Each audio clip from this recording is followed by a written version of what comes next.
A Japanese mother watches her 1-year-old struggle. He falls, he cries, he looks up at her, waiting. She does not move. To you, this might look like neglect. To her, it is one of the most powerful gifts she can give his developing brain. And here is what I find fascinating. Japan has one of the highest average IQs in the world. Not for 1 year, but for decades across millions of children. It is not genetics. It is not the school system. The real answer starts much earlier, in the crib, in the kitchen, in the bath. Today, I am going to walk you through the 4 habits researchers believe matter most. And I will be honest, there is one on this list I personally found almost impossible to practice. We will get to it last. But first, let us talk about the pressure. When my son started eating solid foods, I was obsessed with doing the Japanese real food method perfectly. After an 8-hour workday, I stood in the kitchen for 2 more hours simmering a perfect handmade dashi broth from shaved bonito and kelp. When I finally gave it to my son, he spat it out immediately. I argued with my husband that night and burst into tears out of pure exhaustion and guilt, feeling like a terrible mother. That was when I realized something crucial. Your child's IQ will never reach its potential if they are raised by a mother who is constantly stressed and burned out. The best educational method is useless if it destroys your mental health. You do not need to be perfect to raise a smart child. So here are the 4 Japanese parenting habits, perfectly adapted for busy parents like us who do not have hours to spare. Habit number 4 is skinship. In the West, we are often told to put the baby chun so we do not spoil them. We push them in strollers, we put them in bouncy seats, and we encourage independent sleep as early as possible. Japanese mothers do the exact opposite. They prioritize deep physical connection through a cultural practice known as skinship. This involves co-bathing, co-sleeping often until the child is 6 or 7 years old, and baby wearing instead of using strollers during the early years. It might sound like a recipe for a clingy child, but science tells a completely different story. Research shows that this continuous close physical contact during the first years of life actually alters the molecular structure of the genes that control stress responses. By providing this profound level of biological security, the child's brain does not have to waste energy scanning for threats or feeling anxious. Instead, that energy is redirected toward emotional regulation and cognitive development. Do not be afraid that holding your baby or sleeping close to them will make them dependent. A modern society does not mean we have to abandon the warm, instinctive physical connection that human brains are wired to crave. It is this very foundation of safety that builds the confidence they need to explore and learn later on. Habit number 3 is real food early. While Western babies are often started on sweet, bland rice cereals or heavily processed fruit purees, Japanese babies are introduced to a completely different flavor profile.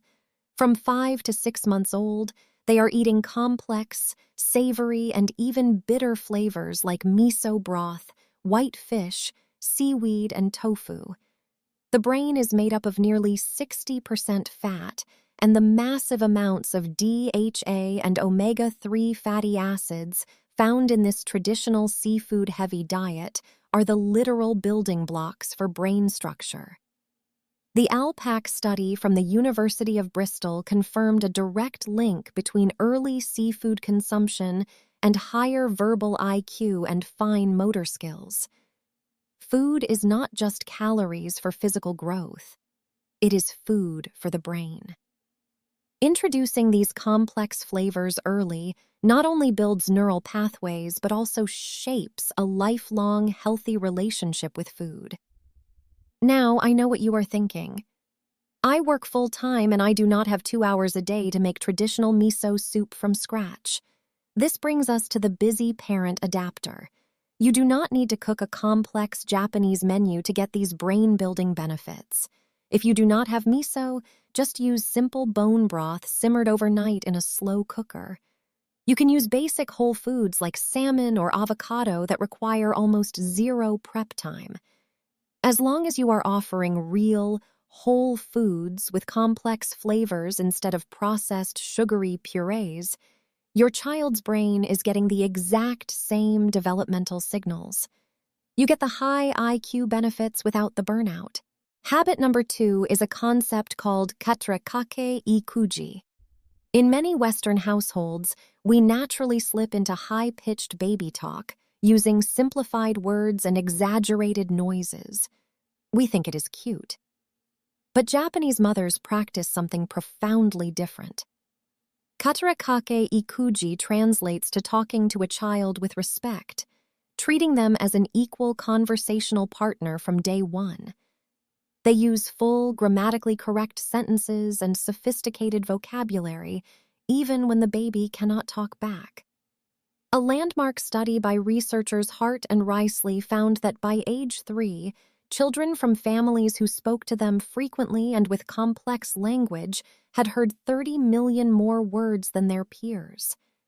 This massive vocabulary gap directly correlated with higher IQ scores and academic success later in life. By speaking normally, you are literally wiring their brain for advanced language processing. But again, let us bring in the busy parent adapter. I remember days when I came home from work so drained that I barely wanted to speak to my husband, let alone narrate my entire evening to a toddler. You do not have to be a constant narrator. Instead, pick just one anchor activity a day. It could be the 10-minute drive to daycare or the time you spend folding laundry together. Use that specific window to speak to them as you would a friend. Describe your day, explain how the washing machine works, or talk about the weather outside in full detail. It is about quality and consistency, not exhausting yourself. And if you are finding these practical adaptations helpful so far, please consider subscribing to the channel so we can continue navigating this messy, beautiful parenting journey together. We have finally arrived at habit number 1. This is the habit I promised you at the very beginning, the one that goes against every single parenting instinct we have. It is giving them real responsibility. In Japan, children as young as 2 or 3 are expected to handle actual tasks. They put away their own shoes, they carry small groceries, and they even pour their own drinks. Meanwhile, many of us are still spoon-feeding and hovering over our preschoolers, terrified they might make a mess or get frustrated. But the research backing the Japanese way is staggering. Marty Rosman, a researcher at the University of Minnesota, tracked children for over 25 years into adulthood. She found that the single best predictor of adult success, better than IQ, better than family income, and better than parents' education, was whether the child had been given household responsibilities starting between ages 3 and 4. Not teenagers, but toddlers. And here is where I struggled the most. When my son was 3, he wanted to pour his own water from a heavy jug. Every fiber of my being wanted to grab it and do it for him in 5 seconds to avoid the inevitable disaster. I took a breath and stepped back. He poured it, and of course it spilled everywhere. He looked at me, panicking. Instead of rescuing him, I handed him a towel and said, "You spilled it. You clean it up." He wiped the floor. It took 10 times longer than if I had done it. But when he finished, he poured a smaller amount perfectly. For the first time, I saw the proud look of a child who realized he was capable. That discomfort you feel watching them struggle is the exact moment their brain is growing. You are not just teaching them chores. You are teaching them that they are competent human beings. So what does all of this mean for us as modern, busy parents? It means that raising a highly intelligent and capable child does not require you to burn yourself out trying to be a perfect parent. You do not need to spend hours making traditional broth. You do not need to narrate every single second of your day, and you certainly do not need to hover over their every move. The smartest children in the world are not being rigorously trained like robots. They are simply being trusted.